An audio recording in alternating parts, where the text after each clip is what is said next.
Hi guys, welcome to Reconfidence with Paps. If this is your first time, karibu, and if you're coming back, good to see you again. And so as we wrap up this series of Where Did Your Bowl Go? 2 thoughts for you. Number 1, make that lemonade. Make that lemonade. And of all the things we've been discussing in terms of your past, your present, and even thinking about your future, because sometimes we have fears and possibilities. And then you remember where we started in terms of your origin. It can be a lemonade. All those places are full of lemonades. Probably a whole farm of lemonades have just been part of your life. And you can still get your bowl back. And as we think about my origin, so many things about where we come from that can sometimes be wrong. You know, the foundations of our families, and of course our bringing experiences, our stories, our experiences, our traumas, all those things. And there are things that will just show up like a lemon every time. And it's easy to feel pity on myself when I just look at it and I want to tell another sad story. It can also be a place that I avoid because every time it just has a bad taste in my mouth. Even when I look at my past and also looking at probably even the mistakes I have done, just looking at the shame and the guilt that I want to run away from. Still lemons and lemons that keep on showing up in my life. But you can decide, you know what, I'll no longer hide this lemon and I will also not hold on to it. Because some of us it's forgiveness. Some of us it's a place we're really struggling in, like they're just faces we see and names we remember and smells and places that are just monuments of pain. And we can just keep them. One day they will dry. They will lose meaning to many other people because sometimes all those people who are part of my story will no longer be around me and it will no longer matter. You know? And this lemon will only make sense to me when it is dry because I'm the only one who remembers the story. And sometimes you can just choose to be artificial. I don't know if you've ever seen those fruits, the fake fruits or the plastic fruits that are usually arranged on some tables in some homes. And then there's a lemon there and you can easily look at it and you're like, wow, this one is good. Looks like it has it together. We can decide to also be fake, to just suppress issues. And you know, anything that you've not dealt with, as you keep on thinking, getting your ball back, all those suppressions, they usually keep on leaking. They leak in our personality. They leak in our commitments in relationships. They leak in our performance. They leak in those nights when you are alone and you're just having it together out here. But when you're in bed and you're all alone, there's no one to impress. There's no one to show off to. Those are the days we know how our true self is and how well or badly off we are doing in our souls. And it's time to make that lemonade. You know, just decide that you're willing to give up these things and trade them in for something more. And you know what? This lemon can only be enough for me. But if I make the lemonade, it will be more for more. And so that is one thought, even as we wrap up this series on where did my bowl go?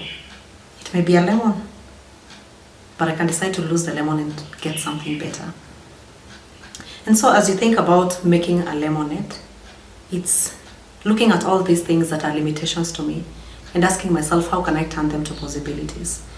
And just looking at my own example of someone who really went through a difficult teenagehood experience, struggling with depression and rejection and failure, and then years later, coming into mentorship of teenagers. You know, like whatever was going to destroy me, my lemons became lemonade. And so many people that I would share their stories in terms of what was going to destroy them, like sometimes even marriage situations, sometimes it's parenting challenges, and then later they will actually become salvation and an oasis of hope to so many others. And so just keep on asking yourself, what can I do with my lemon? Because holding on to it and that obsession with it makes it less useful until you give it up and you allow yourself to make it something more.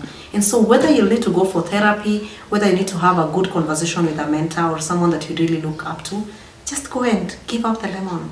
You know, just get out of your head and out of your heart and get out here so that the lemon can become a lemonade, because you need to turn it from something that is painful to something that is useful. Every pain is useful. So that translation process is sometimes where we need insight, we need help.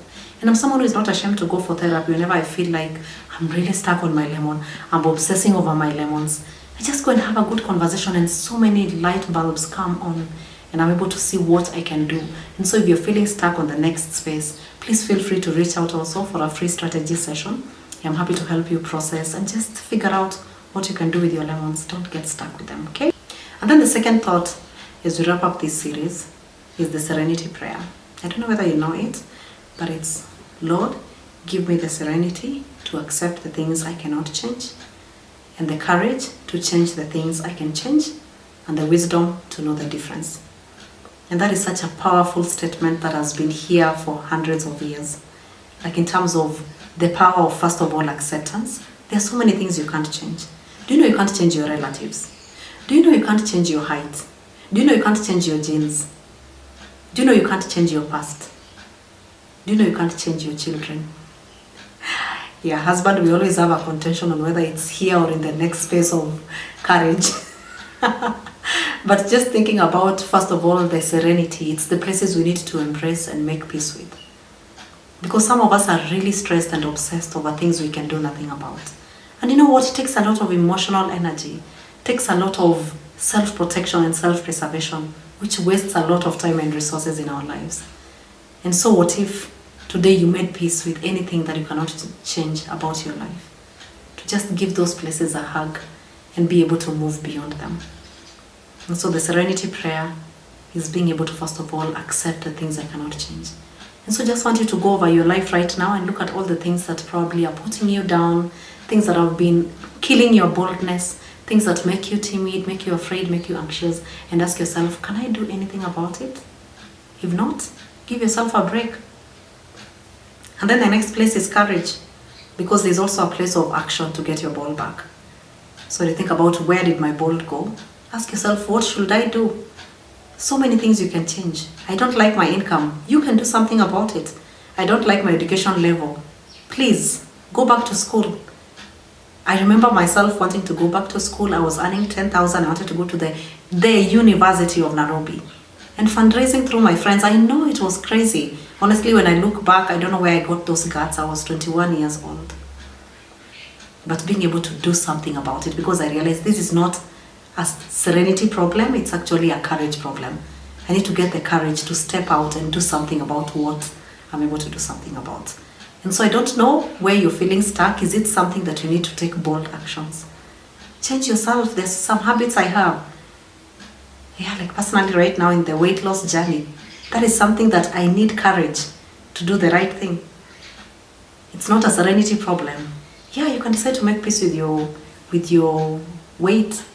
But if you're coming from a family that has a history of diabetes and a history of hypertension like I do, you just know, like, it doesn't work. I just need to do something about it.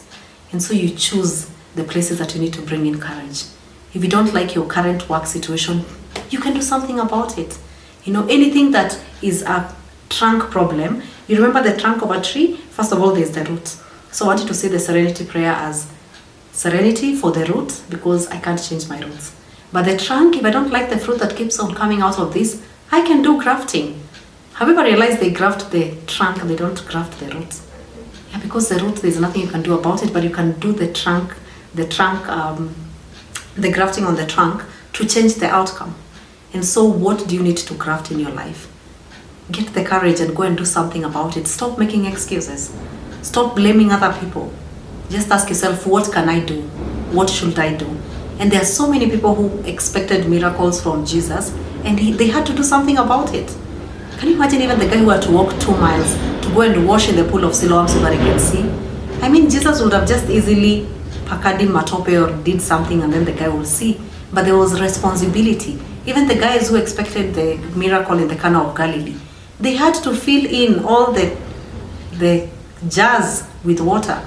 And I always imagine the ones who are like, I'm not sure, this guy is creepy, probably they put it to half, the wine got to the half.